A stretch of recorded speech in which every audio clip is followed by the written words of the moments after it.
Hi, I'm Michele Morgan. I've been coming to Redemption since June of 2021.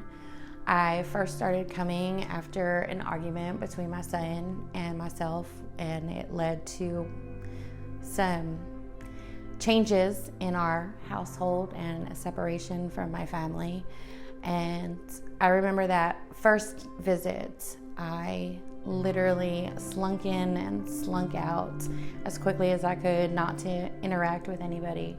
But they had talked about Pillars of Emotional Health class that was going to be starting. So I came to that first one, and then I really enjoyed that growth session. It helped me a lot with the season I was in with my son. And I really haven't stopped coming since. I remember a couple Sundays later, Byron preaching, just give me 30 days, give me 6 months, and I was all in. The longer I was here, the more invested and connected with people in this church I felt.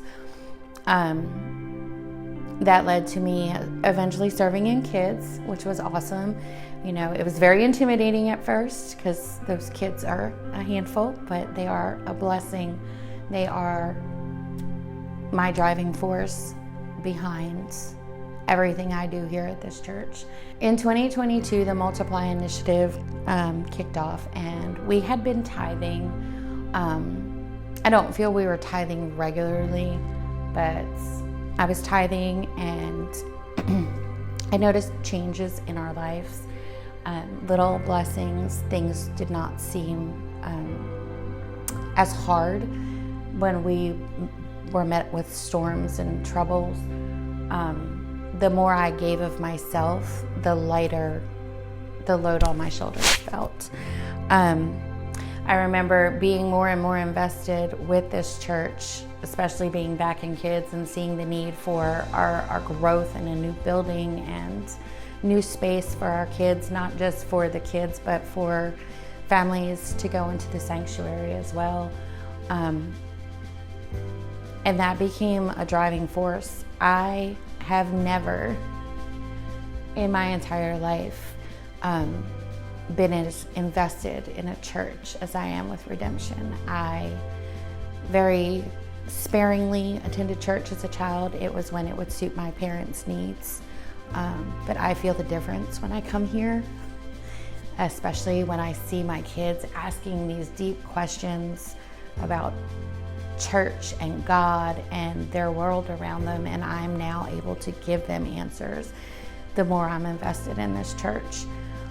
When 2023 began, we were hit pretty hard financially and struggling to tithe. We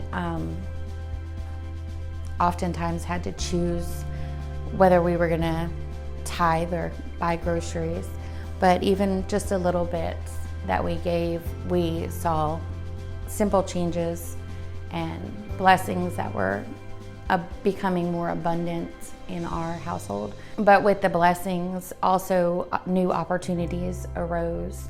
And the more good things that were happening, the more we were able to give to our church and help with the Multiply Initiative. And it wasn't just with our money, it was with our time and things we would volunteer to do, giving of our time in kids and other areas of this church have blessed me beyond measure. This year I'm in a new season in my life, and I had to adjust my Multiply giving given the season that I'm in, and I set a new goal for myself, thinking that that's all I would be able to do, but I've been able to do more than that, which was oddly satisfying because I felt horrible about having to adjust what I was giving, because I believe in this church and I believe in everything that we are doing here so much, and it really hurt my heart having to adjust what I was giving. But I may have adjusted it, and I'm still able to give more than I thought I could, which is just a blessing in itself.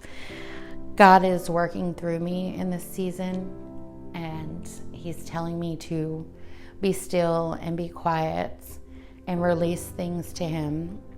And by being obedient and being still and being quiet and releasing things to him, I am still feeling his abundant blessings with what I am able to give to this church and give to our ministry. And as I said, it's not just with my tithes, it's with my time and the amount of volunteering I do for youth and our kids and all the things that are unseen and behind the scenes. I really feel that the Multiply Initiative has been a blessing, not just for myself, but other families in this church. And it's helping it's showing and helping in the amount of growth we see in this church. It's amazing to be a part of and a blessing to watch.